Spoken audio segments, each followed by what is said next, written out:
Good Saturday morning, I think it is. Saturday. Going to talk about a few things today.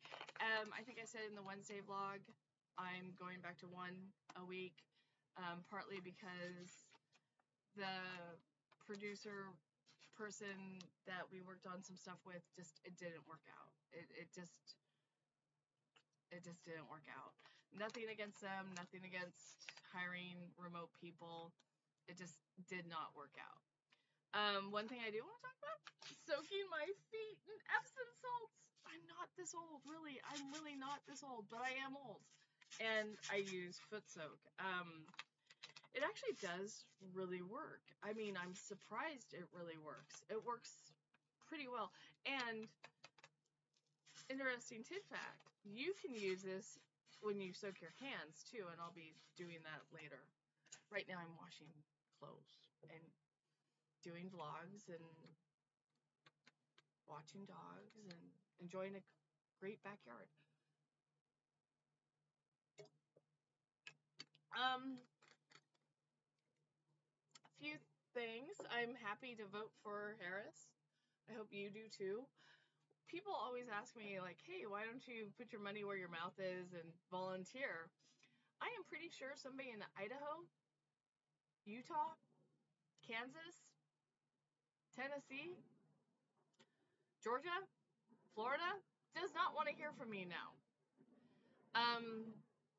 One of the things that tends to happen when you do volunteer and you're doing the volunteer calls and so forth, you, especially on the West Coast, and it's nothing bad, it's just how the DNC works.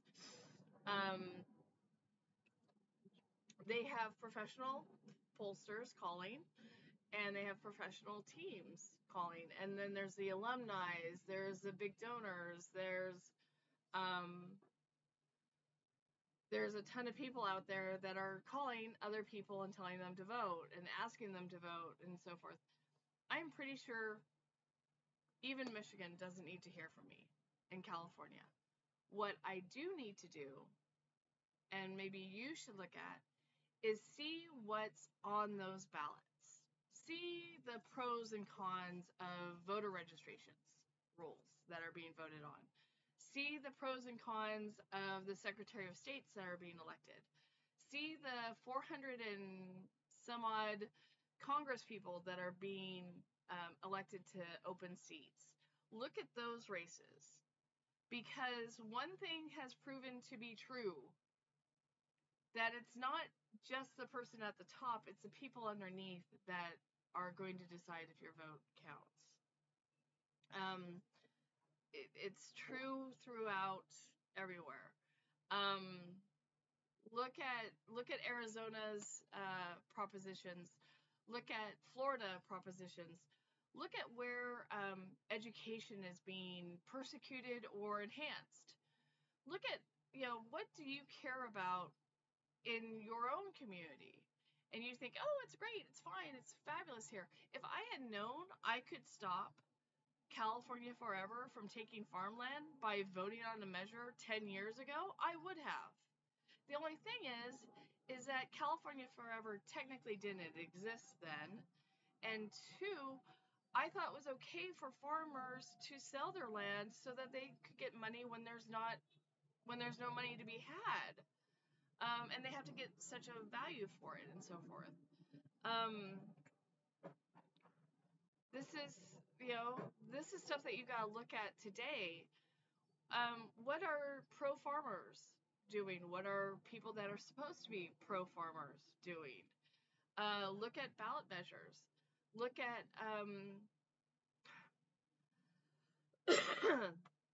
look in Virginia to see whether or not farmers at farmers markets can be there, can have livestock.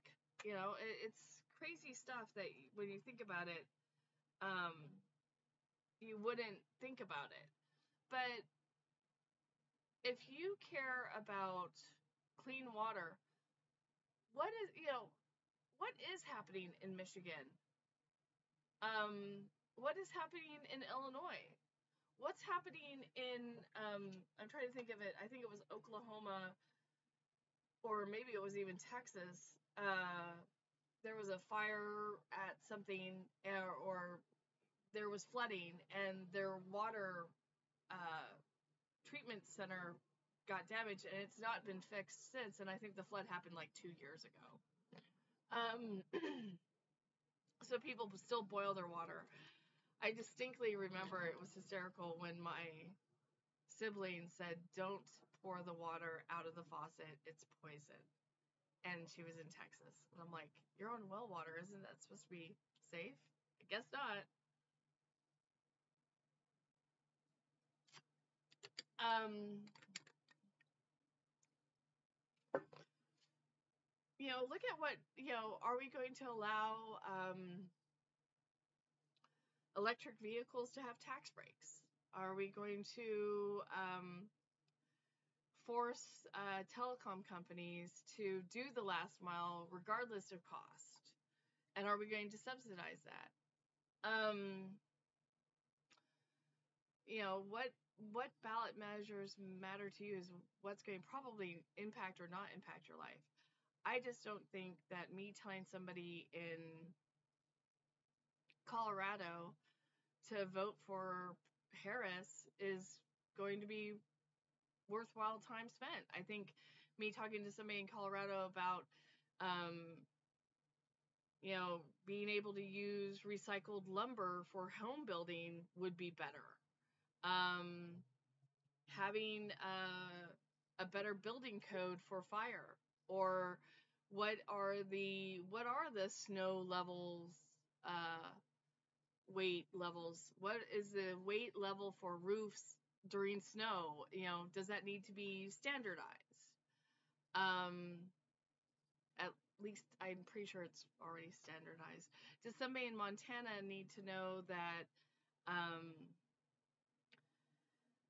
they're going to be reimbursed for their cattle because a gray wolf ate it? And it's okay if the gray wolf ate it because they're going to get reimbursed for the cattle. I don't know.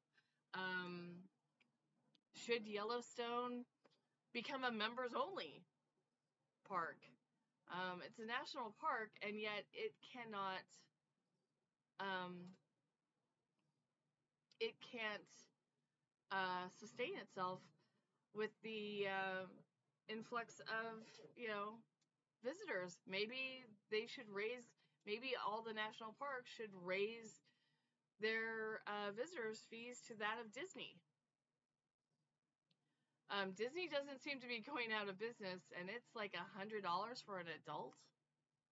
So let's make it $100 to go visit a national park so that we can train and maintain and protect the national parks, because that's why we go visit them, so that we can ensure they stay there.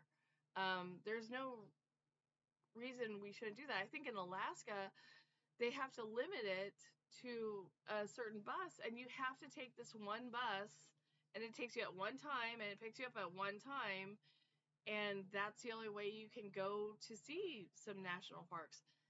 That's fine. We have to protect our national parks. We have to protect these things, not because um, only the rich can see them, but so that everyone can see them. Um, right now I pay $6, or no, I take that back. It's $5.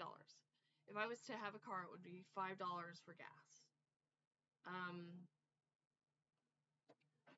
Not really sure what that's protecting right now.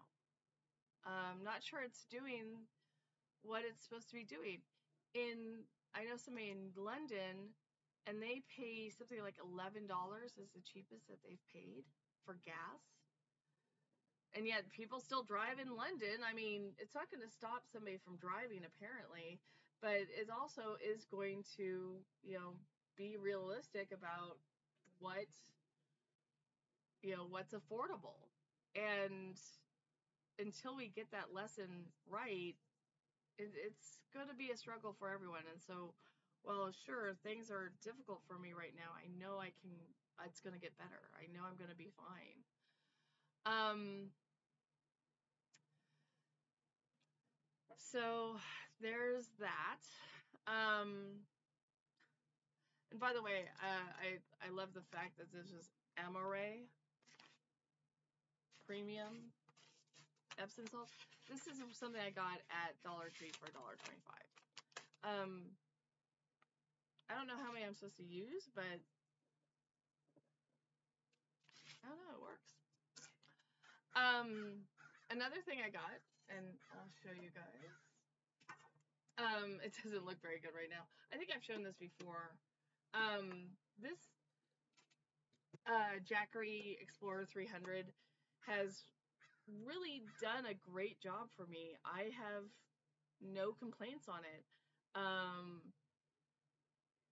I'm happy to use it. And I know the fact that, during this winter or during a heat wave or during a power outage, I've got at least power to, my phone to work or, uh,